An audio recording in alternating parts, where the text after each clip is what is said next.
Hello everyone, and welcome to week 5 of English 120. This week we're going to continue to talk about the argumentative essay. You will be reading two great essays. One's by Constance Matheson called Harry Potter Among the Muggles, and that's found in your Conscious Reader from pages 185 to 191. And an essay called Transformers by Chris Solenthrop, found on pages 74 to 77 in the Conscious Reader. We'll have a discussion, you'll write in your journal, and you'll complete your comp class research lesson and quiz on comprehending and assessing the appropriateness of resources. So this week we're going to be thinking a lot about logos, pathos, and ethos. Logos is something that's very important when you're establishing an argument in an essay. And it's important to find it when you're reading an essay to understand how the author is supporting his or her claim. As we learned last week, to really create a successful argument, you need a claim and reasons to support that claim. Logos is the statistical evidence, the facts and figures that support any sort of claim that you're making. So, for example, if you're trying to talk about how pancreatic cancer is the most dangerous cancer out there, you might give us statistics of how many people have died this year from pancreatic cancer, or how quickly people die from pancreatic cancer, or how late it's, a bunch of statistics about how late it's found. Pathos is when you give reasons and examples in your essay, but these have a personal face on them. Maybe you bring in a story about a family member who died of pancreatic cancer and tell the story of their struggle. Or maybe you tell the story of someone you met at a hospital, or someone you read about in an article, the actual reality of what those statistics look like in a human form. That's what pathos is. And in pathos, you're really appealing to the author's emotions. To the audience's emotions. Your ethos is something you need to establish early on in your essay. It's your character. It's who you are and why we should trust you. It's important whenever you write an essay to establish that you won't be biased, right? When you're arguing something, you need to show that you've looked at the entire conversation, that you aren't arguing something one-sided or emotively with just emotion. You want to approach it in a way that is logical and that uses evidence to support what you're saying. Giving examples or information about how you've researched the topic and perhaps your experience knowing something about this topic. Perhaps if I were writing an article on pancreatic cancer, it would be helpful if I were a doctor who studies pancreatic cancer. Or perhaps I'm writing from the perspective of I'm a patient with pancreatic cancer. Or maybe I have a family member who's suffering from pancreatic cancer. It's important to show where you're coming from, but to clearly state that you are open-minded, that you've researched both sides of the argument, and you're here to argue a reasonable argument.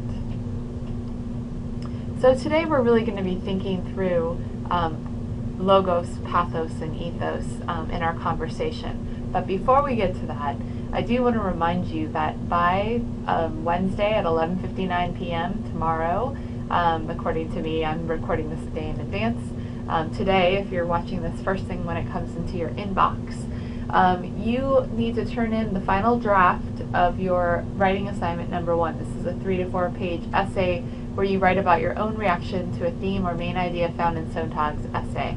Please make sure your draft is in MLA format, and again, look at Chapter 21 of the Bedford Researcher for an example paper. If you have questions about formatting, please see me in my office hours.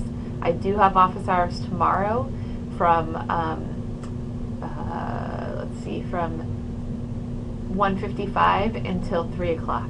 I'll also be here in the morning between 11 and 12:30. Please make sure your paper is in Times New Roman 12-point font, and please make sure you upload a draft in Word format. If you don't have access to Word, remember the library has tons of computers.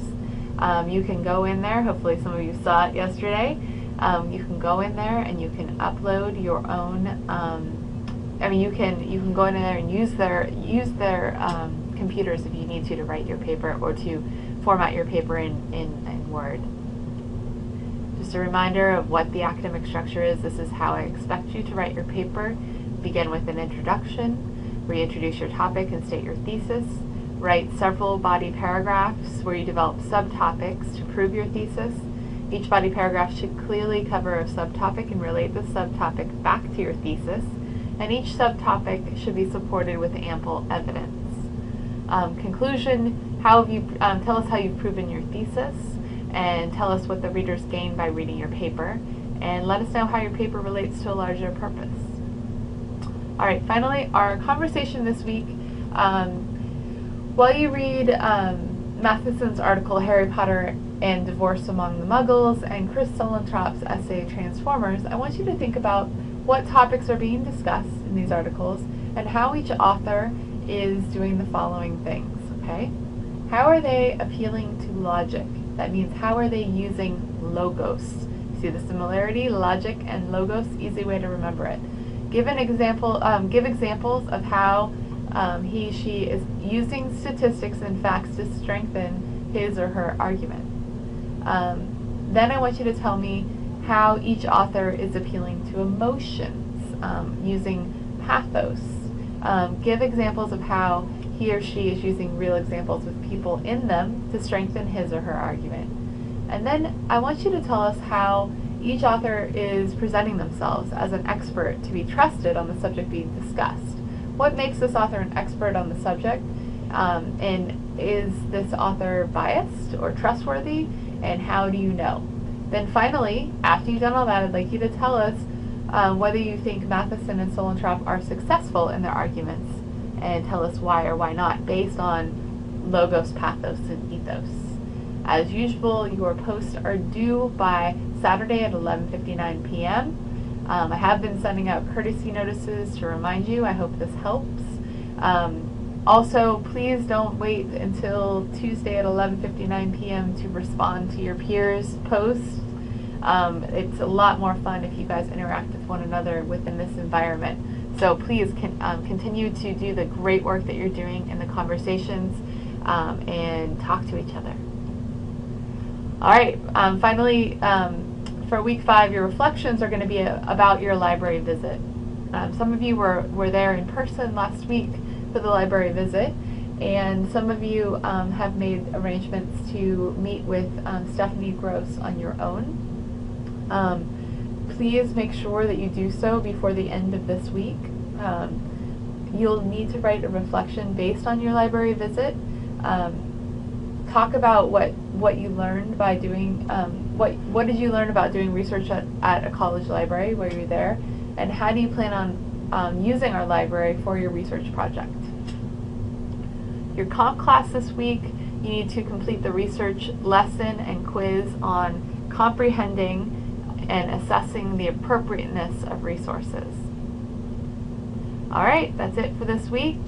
Please come talk to me if you have any questions. I look forward to seeing you guys online.